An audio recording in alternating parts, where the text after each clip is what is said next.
Hey guys, Leilani Claire here.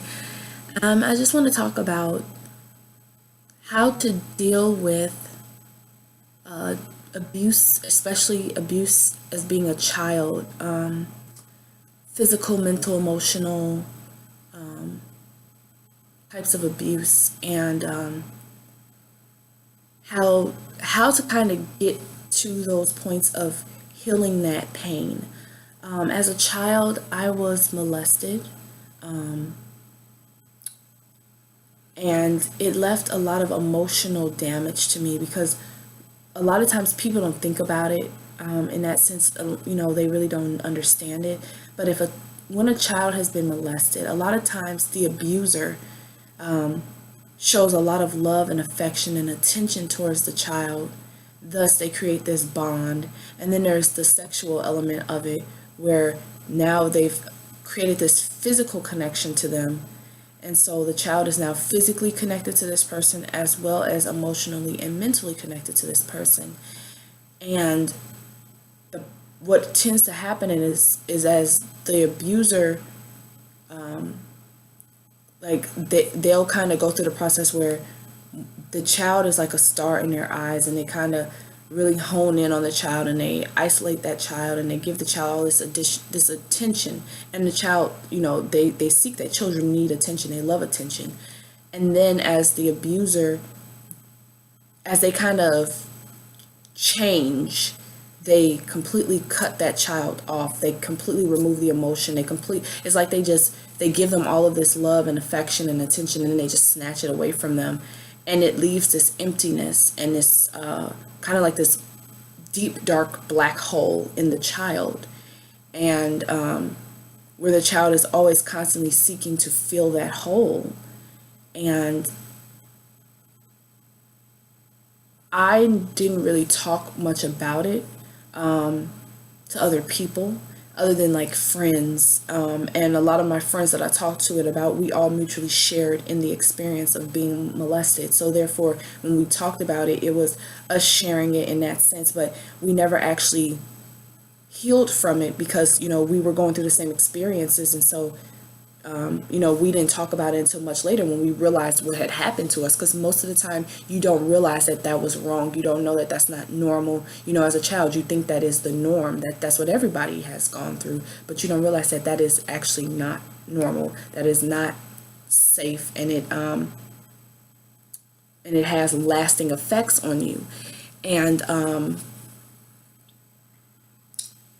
for me personally, now being a young adult, I'm starting to notice that as I'm going through the processes of really clearing out a lot of emotional baggage from my past, from my childhood, and moving forward to build positive, loving relationships, that a lot of these things that I kind of had thought I had gotten over or that I had let go of, they're still lingering. And so thus what's happening is in relationships now, what I'm noticing is that sometimes I will hold on to a relationship that doesn't really serve me because I like the attention. And now again, like I said, these are works in progress. So I am aware of it consciously now. Therefore, I'm healing it. I'm going through the process of healing it, through prayer, through support outside of myself, and allowing myself to grieve and to really understand where the pain comes from and what's happened in sense of what's happened in my mind, why is it okay for me to make unhealthy attachments to people. And again, I said what I'm realizing, and how I know it can be helpful, is to understand that there's nothing wrong with you, in the sense that when people leave or when people detach from you, because of that part of you that's been searching for that longing because of what that abuser left in you, that sense of like you're always alone, you're always like people come in and they give you attention and they give you love and then they just take it from you. When you recognize that that is the pattern, a lot of times that means to start looking deeper. Because if you're noticing that there's this trend where you feel like people are it's like you feel like you're going through the same cycle, but you don't understand what the lesson is, that is the time to take the time and dig deeper, okay? Because a lot of times it's something underlying. Like the pattern I had noticed was, why is it that I am emotionally moving on and moving forward, physically moving on and moving forward, and I'm happy and I'm doing all these great things, but then it's like mentally, and I will say mentally, it's mentally something keeps pulling me back in the opposite way. So it's like I'm taking 2 steps forward and getting pulled back 2 steps. And it's like, then you're going back with this. It's almost like it creates this sense of insecurity. And when I say insecurity, I mean insecurity in your structure, because you're feeling like, I'm moving on, I'm happy, I'm doing better things, I feel better about the situation, I'm ready to let it go. So what is pulling me back? That is oftentimes something that has happened, that's a past trauma that you hadn't addressed. And for me, that was my past trauma, is the abuse from childhood. Like, I will say that I did deal kind of with a parent that was more emotionally abusive, in the sense that like there was teasing and taunting and a lot of like kind of like feeling like I was being picked on a lot. And so in their minds it was all out of good sport, but it was emotionally damaging to me. And so because I felt that rejection from that parent, then the molestation started occurring, where then this other person came in and kind of, where I was lacking in feeling, where I was feeling emotionally vulnerable, they filled it back up. But the problem is that was an unstable relationship, and that was not, that's not the type of relationships you want to connect to, where it's a physical connection, because that's really what it was. It's more physical and emotional, but in the wrong ways.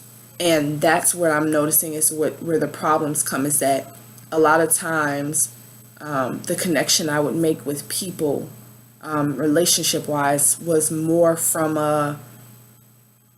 like the attention I got in the beginning made me want to stay, even when there was red flags, because it's about the attention. And you have to acknowledge that there's something wrong with that, and that you need to challenge that in yourself. Once you become aware of something, you can fix it. But first you have to make yourself aware. And that's where the coping comes in order to overcome anything, you have to acknowledge where it comes from. You have to allow yourself to dig deep. I literally had to sit down. I had to look at what was the behavior, what was the pattern, what was it about it that made me uncomfortable. And then I had to think, where else in my life, even in the past, and let my mind open itself up to me. And for you the same way, let your mind unblock some of those blockages it had been hiding from you. Because a lot of times children who are molested, their brains block it out for them, because it's a protection, because it's what's happening to you is a very mature thing, and your brain is not necessarily able to fully comprehend what was happening at that time. Okay, so you truly have to sit down with yourself and allow yourself to come into peace with yourself, so that you can remove some of those blockages and you can really see what is wrong. Okay, once you figure out where the connection is and with that negative behavior attachment, then you can move forward in your life. So I just want to wish you guys well, and tell you that just know that every day is a new day, and every day is a chance to move forward in the right ways. I know there's a lot of things that are just so hard and so negative, and they really pull at your strength. And when you feel like you're moving ahead and you keep getting pulled back, take that time to reevaluate. Currently, right now in the universe, we are having a lot of retrogrades, and the point of retrogrades is to go through and bring back things that you're not dealing with, so that you can make positive forward movements when the planets go back into regular rotation. So guys, I just wanted to say that you can do this, you can get through this. It's scary, it's uncomfortable, but it's possible. You can overcome anything that is blocking you and stopping you from progressing forward. All you have to do is take the time to put the work in for it, okay? So love, peace, happiness, guys. Namaste. Have a good day.